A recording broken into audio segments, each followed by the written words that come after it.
Yo, what is going down, y'all? Welcome in the most underrated fantasy football show.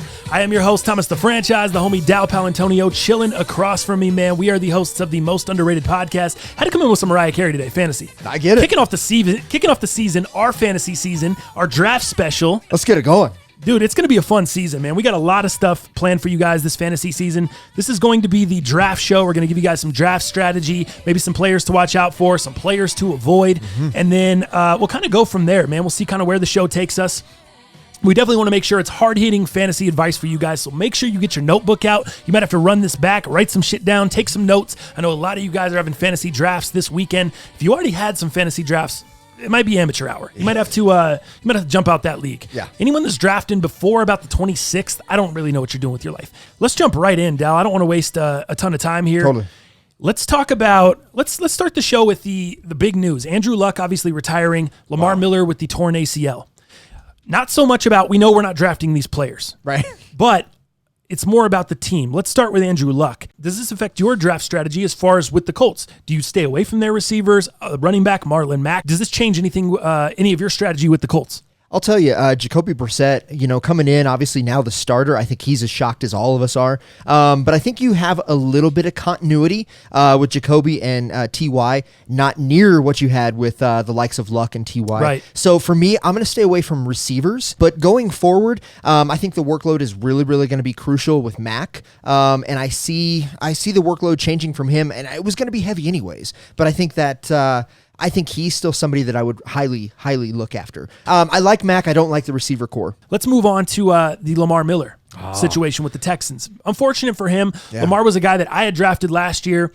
He did pretty well for me. He had a couple injuries there. What are we looking at as far as backup running backs? And then I know you are a guy that drafted Deshaun Watson already. He's someone you did like. He's someone you've been targeting. How does this affect Deshaun Watson?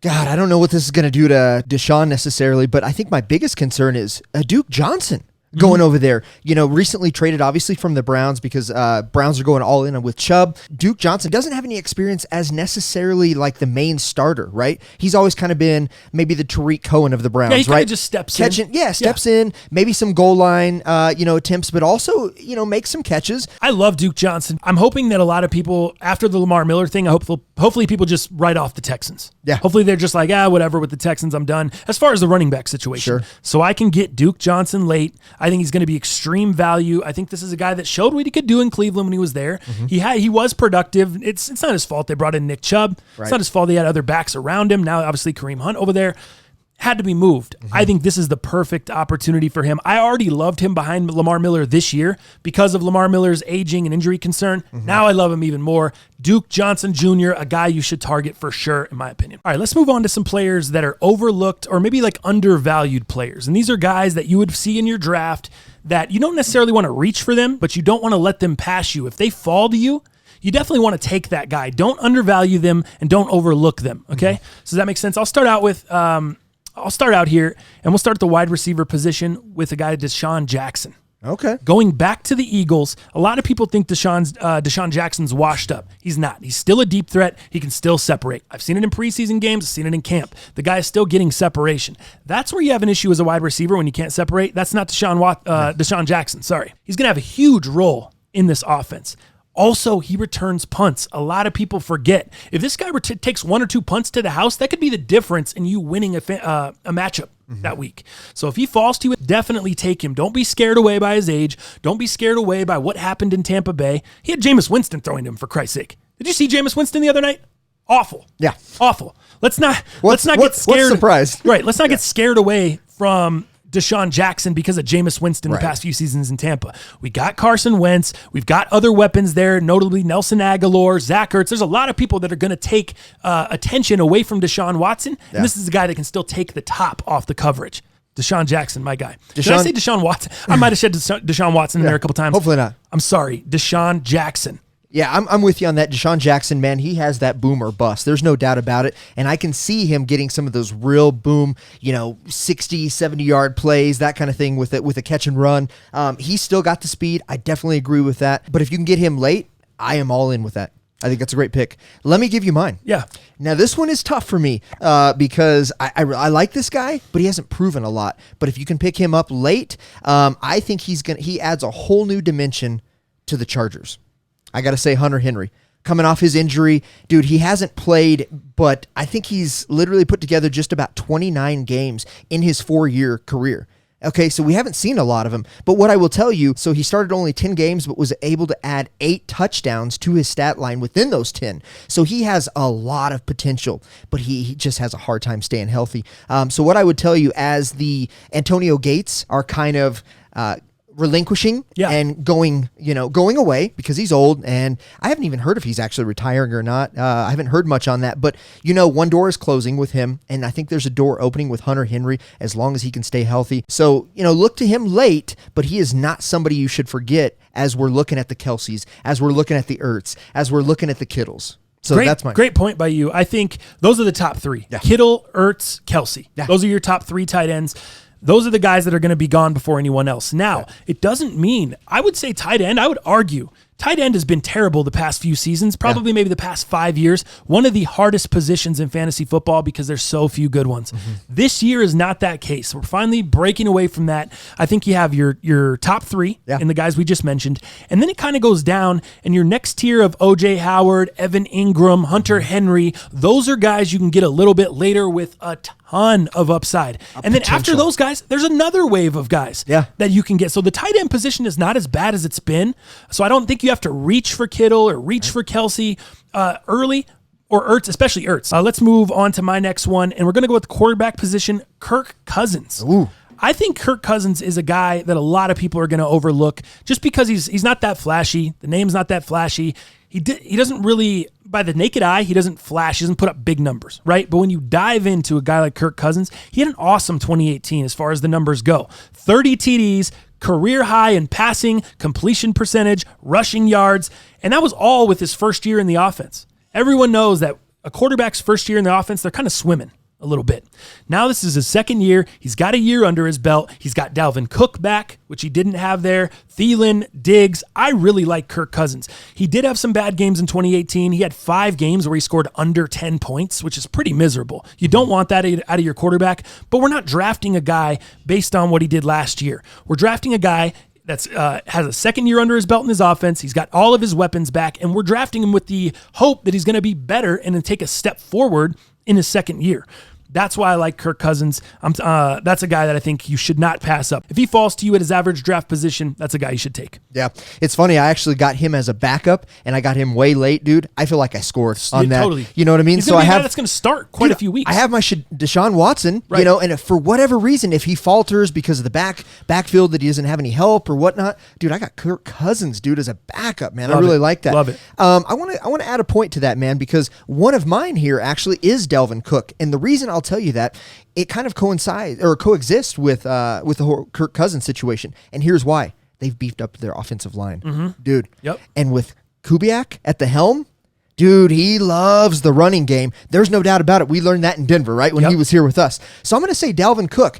The concern that we have, obviously, we still have yet to see a healthy 100% Dalvin Cook. Did you watch preseason yesterday, the game?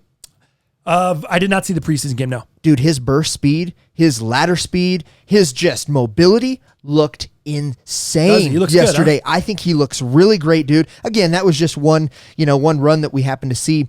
But I think the Vikings, they're a high-powered offensive juggernaut, dude. Just like you said, Kirk Cousins, under the radar, still getting his numbers, aside from those 1 or 2 games, right, where he had 8 to 10 points. So I love their juggernaut. If their offense is great, we need a healthy one. We got Kubiak at the helm. I will tell you this. He's the starter as long as he's healthy, right? Latavius Murray, I don't see is going to get hardly any touches. You're going to have a 300-plus touch if Dalvin Cook can stay healthy. And I think with the beefed-up offensive line that they did in the offseason, I think this is a no-brainer for me. I'm going to stay with the running back position. I'm going to give you the 2 last ones I have are kind of sleepers. They're late rounds. Do not reach for them. We're talking 15 to 18 in those rounds. Late picks. Damian Harris out of the New England Patriots.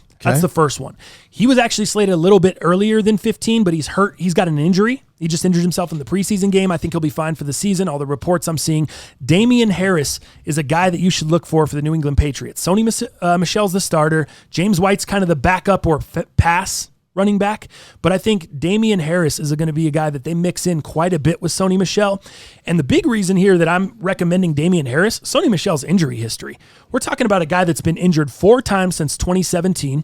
Yes, James White will be involved, but pretty much as a pass catcher. They're not going to have him in there running the rock between the tackles like Phillip Lindsay. They're just not. That's not how they've been using James White.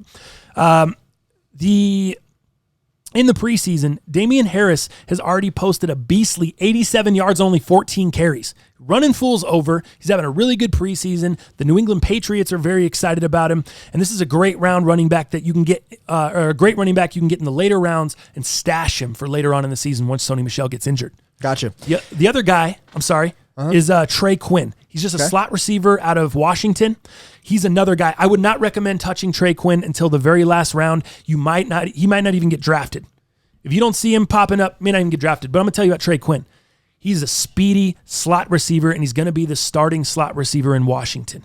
The reason that's important, especially if you're in a PPR league, Case Keenum's security blanket is going to be that slot receiver. Yeah. It's going to be Trey Quinn. He has a thumb injury right now, but he's going to be fine for week 1. Look out for Trey Quinn in the slot. Interesting. I like that. Yeah. I think my last one that I want to kind of talk about is Devonta Adams has a lot of hype right throughout this whole thing. Who's on the other side? We have a guy by the name of Geronimo Allison, right? I was going to say Valdez Scantling. Who? Randall Cobb? Yeah, who? Who's over there? Right? This guy's an interesting guy. Again, later. This guy may even become undrafted, depending in your league and what you're looking at. But one thing I would say, he may be a forgotten guy, right? Because he only played in 4 games last season total. But in those 4 games, he had at least 64 yards or more in every outing and 2 TDs overall. This guy can catch. And I think that Rodgers is going to need multiple weapons, right? Because we'll talk about their running back situation a little bit later with Aaron Jones and that whole Williams situation. Yeah. But that being said, I think this is a guy that Rodgers is definitely going to lean on, especially with all the changes, coaching, everything that's going on in Green Bay. I think they're kind of pulling the blanket out and kind of doing a new start. Allison's going to be the perfect fit for that, dude. He can catch, and I think what you're going to see at Green Bay, number 2 receiver, and for fantasy, wide receiver 3. I think he's a great one to pick up late. Let's go into some big name players to avoid. And I'll start it out with Zach Ertz. I told you about Zach Ertz. I just mentioned him. I think that's a guy that a lot of people are taking as a big 3 in tight end. I don't think he belongs there. I think Kittle belongs, and I think Kelsey belongs. I don't think you put Ertz there. A lot of people are drafting him as a top tight end, and here's why I don't think he's there. He's going in the late 3rd, early 4th round currently. That's high. Yeah, there's a lot of value still going on. I just think that's way too early for a guy like Zach Ertz because I don't think he's going to see near the volume he saw last year, and he'll be the first one to admit it. Also, we talked about Deshaun Jackson, him coming back into the fold. So now you got Deshaun Jackson, Nelson Aguilar, Dallas Goedert, Miles Sanders, J.J. Arcega-Whiteside. Dude, have you seen that rookie receiver too? Yeah. He's flashing in preseason. Yeah, I wouldn't say he's a draft guy, but keep an eye on him. J.J. Arcega-Whiteside. But dude, there's just so much competition there. I don't think Zach Ertz is going to get nearly the targets he had. He's not a top 3 guy. Do not take him in I'm not taking him at all. Yeah. I'm staying away from him. We talked about Hunter Henry, O.J. Howard, a lot of guys that present value later on. He doesn't need to be taken in the 3rd or 4th round. I agree with that. Here's what I see. A lot of people kind of forget what Derrick Henry did before his 2 breakout games that he had last season. No doubt. He's not good, right? He's a turd. Yeah, right. The guy has no hands. Not good. The guy below not good. Yeah, below. Right? Below not This guy good. cannot catch a ball to save his life. Yeah. He is not Hot Hands Henry. Is that Hot his Hands name? Haney. Damn it. Hot Hands Haney from right? Little Giants. Yeah, no doubt, right? Not Haney either. Haynen. Haney's the swing coach. That's right. That's right. So, what I see him, Derrick Henry, I see him being drafted in the 3rd and 4th round. Yeah. I think that is way early, dude. Again, he didn't catch any passes. Hard to be an elite running back. He hasn't caught more than 15 passes in multiple systems, dude, including college, and that's with 6 different teams. Like, dude, this is just not somebody that you can rely on, man, to me. And he is still taken way too early, if you ask me. I think there's way better opportunities outside of him. I'm going to stay at the running back position and go Todd Gurley. I know a lot of people may not be happy. They may not be with that pick. Sure. I just don't think Todd Gurley's a guy that's going to see the volume he's seen the past few years. He's currently going in about the 14th pick overall. So that's just at the beginning of the second round. Some people might be reaching towards him near the end of the first round in your local league that you guys play in. So Todd Gurley's a guy that I'm passing on, and here's why. He's a guy that I don't think is going to have the same volume that he had last year. He's got the knee injury, which is arthritic. That just happens as people get older. So I think that's going to present some problems. And I don't think I think the Todd Gurley of old that we've seen, the 315, 350 carries or touches per season, that's done. We're not seeing that kind of volume from Todd Gurley. Check this out. Gurley scored 40 TDs in the last 2 seasons and scored a TD on 6.67% of his touches last season. That's the 5th highest of any running back ever with at least 300 touches in the history of the NFL right there. If that doesn't scream to you worn down and worn out, I don't know what does. If you're drafting this guy in the first or second round, you're living off the name and past reputation because it's not going to be future production. Now, if Gurley hits the high-end touchdown production that he's been hitting the past few seasons, he'll pay out at that second round value. But I just don't think that's going to happen. I don't see him doing that, especially with a guy like Darrell Henderson mixing in. He's going to be getting probably 9 to 12 touches a game. I see Gurley's volume going down to about 13 to 16 carries a game, maybe 2 to 4 passing targets out of the backfield, and that's about it. I don't think they want to have Todd Gurley healthy. They don't want to wear him into the ground. So with that, it's going to become more of a timeshare. It's going to become more to keep more running backs switching in and out to keep him fresh. And it's just not going to lead to the production he's had the past few seasons, and definitely not a late first round, early second round draft pick. With mine, I got to tell you, I think cue the booze for me here. This is somebody that I was looking for booze. I don't even know if I have any booze. So this is somebody that obviously held out all year last year, right? We were waiting. Is it Johnny Idiot face? Yeah, we were waiting, and we were waiting, and we were waiting. We have no show. The Jets have actually said in preseason, no, we're not going to put him in. He's got too much dust. Let's talk about Le'Veon Bell. I'm a little concerned. I'm a lot concerned. So he's guaranteed, right? He's going to have 300-plus touches. There's no doubt about this, right? He's going to be the workhorse. But what we have to understand is a depleted O-line. Okay? This line is horrible, dude. And if we look back when Adam Gase was the head coach of the Dolphins, he's not a big running back fan. As a matter of fact, did you know that he split almost evenly between Kenyon Drake, dude, and Frank Gore? It was like, so Kenyon Drake had like 173 carries versus Frank Gore at like 168. Okay. So almost an even split. And we know that Kenyon Drake has a way better name. Frank Gore of old, awesome, right? He's just that old man that just keeps on going. So what I'm telling you is, don't get it twisted that Bilal Powell is probably still going to get some carries in this.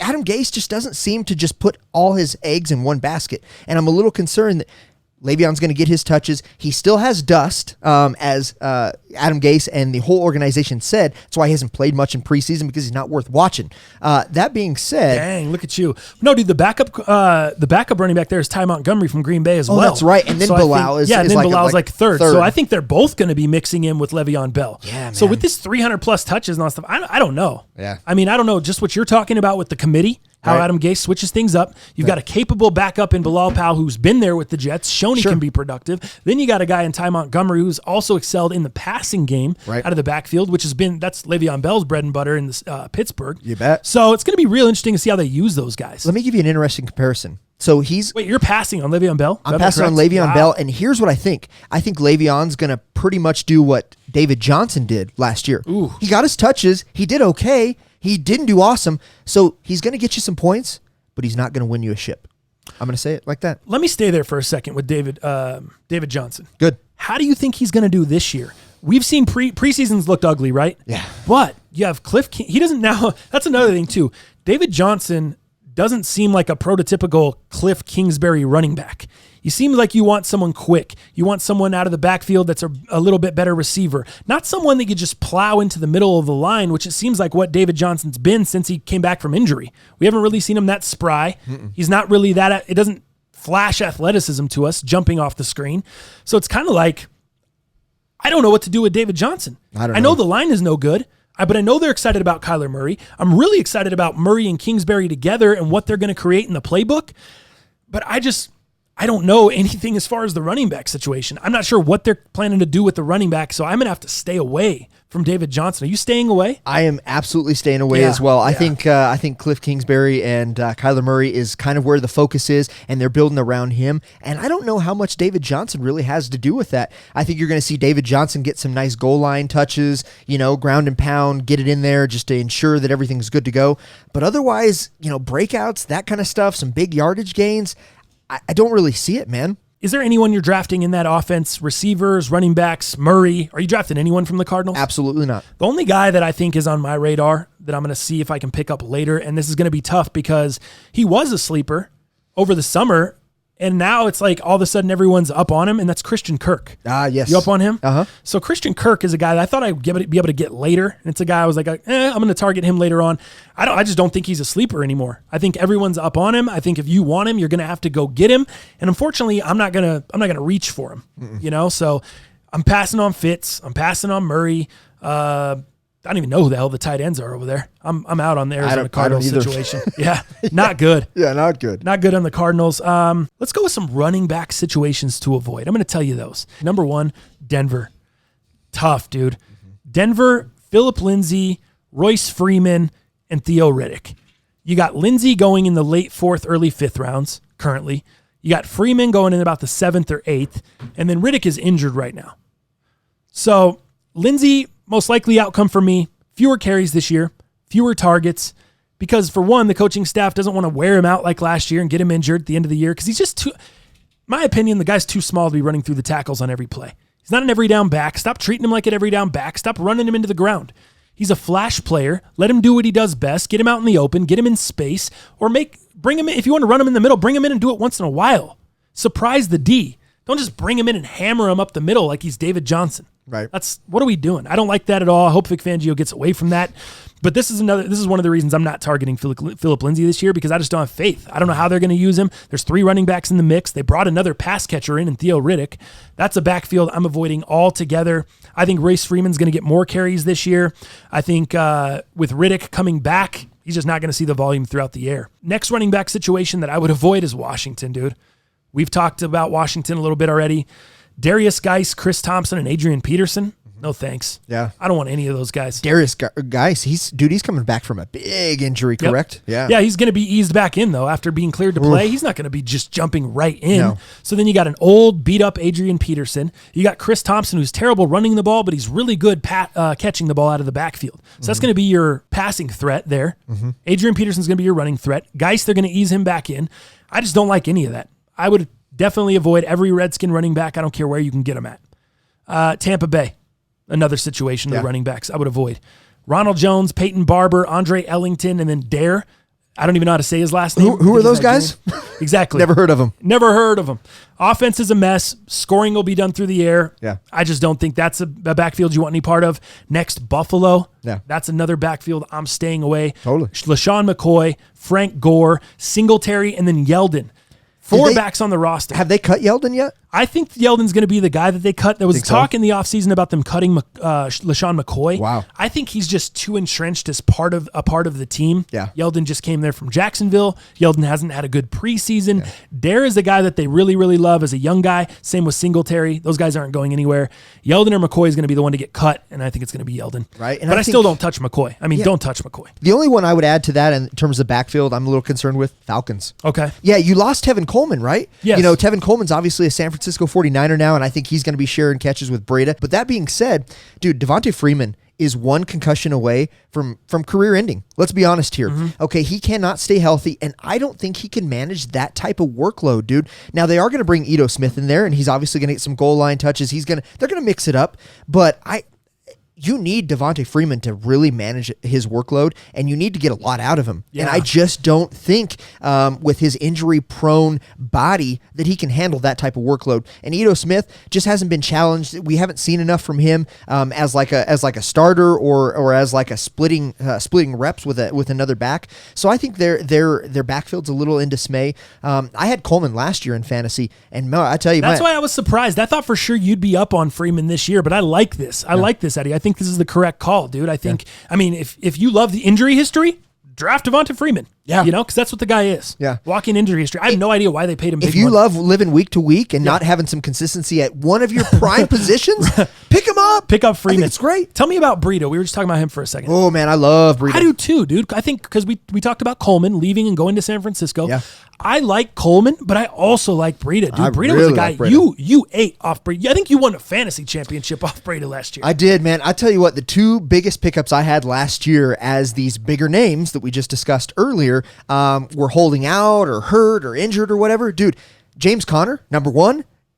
Matt Breida, number 2. Man, I ate off of my fantasy points with those two individuals last year. And I think, dude, Breida has the burst speed. He can catch out of the backfield. This guy's a versatile guy. And when you have Jerick McKinnon having ACLs, having, this, still not being right. Dude, he is still not right as of today. I know. With injuries. So he is too inconsistent for me, for that team. So I got to put Breida had a little bit of injuries, but dude, that's a guy that will play through injuries and still get yours. I really like him, man. I like his heart. I like his drive. I like his burst speed. I like his versatility of catching passes in the back. You throw Tevin Coleman back in there as well, where you can start splitting and managing these times and keeping Breida a little bit more healthy, which you couldn't do last year. I think this is a great combo. The offensive weapons for San Francisco are so vicious, dude. The problem is Garapalo has looked That's what like worries me. Shit. That's what worries me. That's preseason again. I know we can't put too much into it, but dude, I mean, I've heard people call him Garapagoat. Okay, tell me this. Get out of here. Tell me this, though. Does Garapalo's slow start in preseason and him working back from the injury, does this cause you to shy away from San Francisco skill position players? No, you're still in. You're still in on him. I'm still That's in. exactly how I feel. I'm like, still in. I don't care. I need Garoppolo to show me he's terrible in the regular season and just show me he's going to crap the bed and go 0-5 before I jump off these guys because they are so electric, dude. And let's put in Mullen because Mullen did a great job last year, dude. If you want Nick Mullen in there, I want Nick Mullen in there because your predictions for quarterback this year are Derek Carr is going to be benched and Jimmy Garoppolo is going to be benched, and we're going to see Nick Mullen and Mike Glennon quarterbacking those two teams. For the rest of the year. You might. That's your early predictions. You might see it. I don't know. You don't believe the Derek Carr situation? Well, no, I don't think on Carr, dude. I think Gruden has got to ride this out because at the end of this year, he's going to make a decision on whether he wants to move on with Carr or not. So it's going to be, he's going with Carr full bore this year. Either run yourself into the ground or take us to the playoffs. I think he has to, or else Gruden's going to get booed off the field. But you have to make some decisions. That's why I don't think you're going to see Glennon. I don't think he gets benched. I think Garapalo, you may see it though, because then they can always lean back on. You can go 6 games in if he's just terrible. Yeah. First 6 games, awful. You could say, he's still coming back from injury. He's working through some shit. He's not ready. And just give him the rest of the year to work through some shit. You bet. You know what's not terrible? Who knows if that fractures his confidence? His tan. Yeah, his tan is on point. I'll tell you that. Model-esque. Yeah. Model-esque out there in the Bay. Yeah, for sure. But I'm with you. I love Coleman. Yeah. I love Dante Pettis. I love the rookie Deebo Samuel, the speedster up there. I just started getting in on him. George Kittle. Yeah. Dude, San Francisco 49ers got skill position players. Weapons. And until they show me, until it's just Garoppolo just shows me that he can't get it done, I'm in on San Francisco. For sure. I was talking to Crap to Pena the other day just trying to scare him, but dude, I'm in on San Francisco. Yeah. I saw him reaching for a few things. Niner fan, yeah. Let's go into some sleepers, Dal. Okay. You have some sleepers for us? I do. People that what is your definition of sleepers? These people you're getting way, way late? Is these people that are going past their draft position that you feel like should be drafted, maybe 14, and they're going in the 17th round? What are these guys for you? Well, it kind of depends on how you want to spin it. I think some of these guys have big names, but we forget about them a little bit. Okay. So, for example, let's talk about Austin Eckler. Yep. Okay, we look at Melvin Gordon. No, none of us know. He could be there week 1. We doubt it, right? I'm staying away from Melvin Gordon. You got to stay Can't way trust him. away. After Bell last year, can't trust him. He's in the same Bell situation. 1 year left on the deal. Sits out this whole year. He's a free agent next year.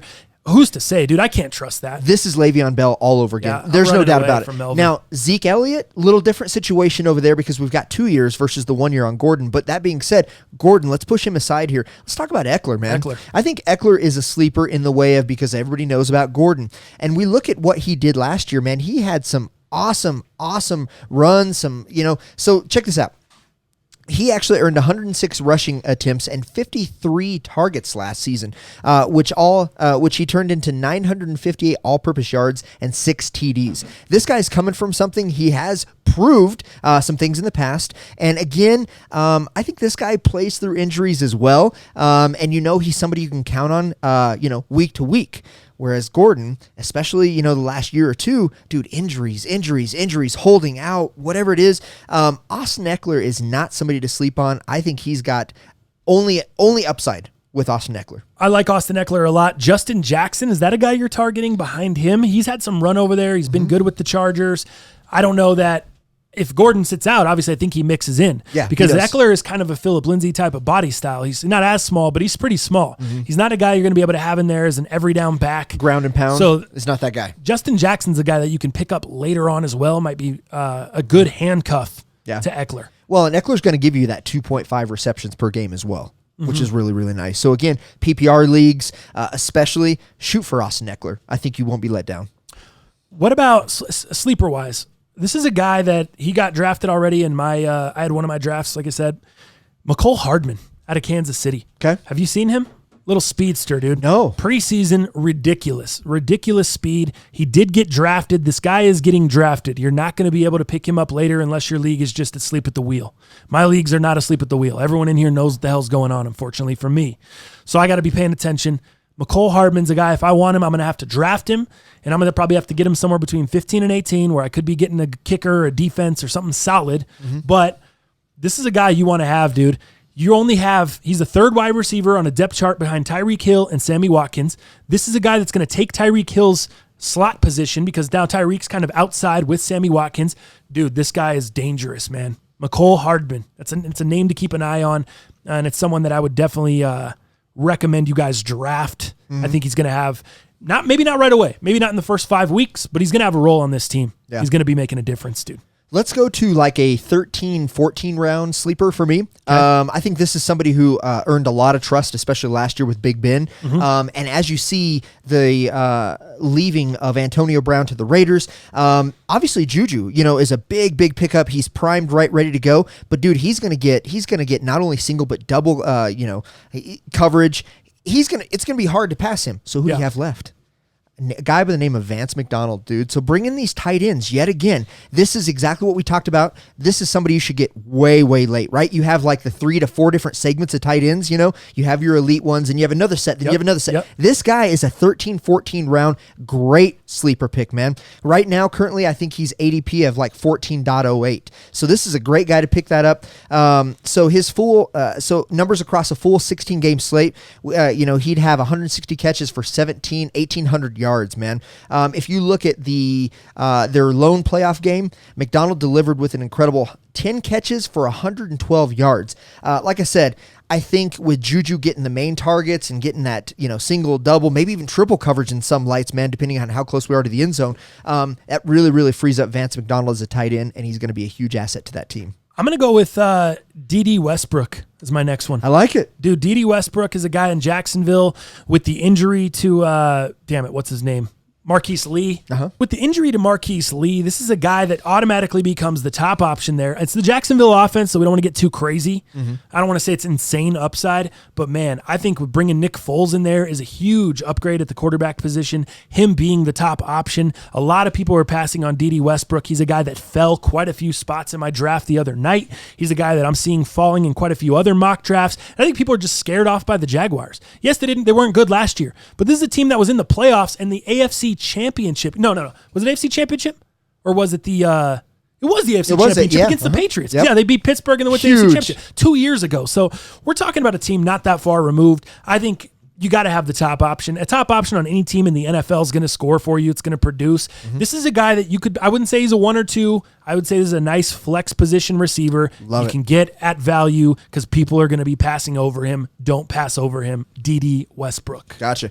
I'm going to add one more to that, and this guy is actually starting to come up the ranks with his ADP. He's getting higher and higher up the ranks, so he's earning his street cred. I want to mention somebody by the name of David Montgomery. You familiar with this individual? Yeah. I know of the name. I've seen Yeah. a little bit of stuff about preseason, but not as up on him as you are. So this is obviously the new Bears workworkhorse. This is your guy.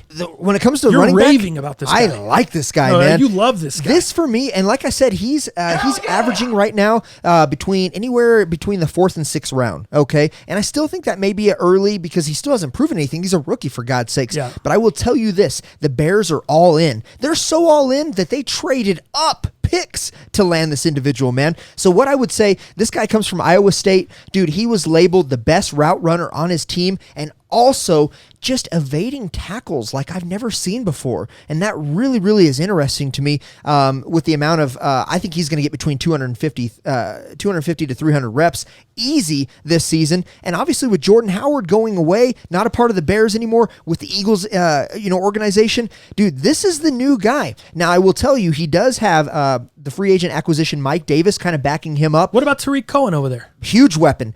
But he's going to obviously fulfill the slot purposes and obviously coming out of the backfield and making those like short burst catches. So they're not going to run Tariq Cohen a lot this year. You're saying he's going to be the James White. That's over exactly there. what Okay. I think he's going to do. Right. And I think Tariq is definitely okay with that. But man, he's a huge weapon just because of the burst speed. Mike that Davis he has. out of Seattle is there, you said? Yes. Behind him? Yep. So wait, so is Montgomery the second back behind Cohen, or is it Mike Davis? Or are they splitting time? No, as far as I'm aware of, I think Montgomery and Davis are going to split some time, and I think they're going to just do something totally Separate different with Tariq. Cohen. So I do. Cohen's not going to start the game as the starting running back? I don't He's think not going to so. be your first? Nope. It's Okay. David Okay. Montgomery.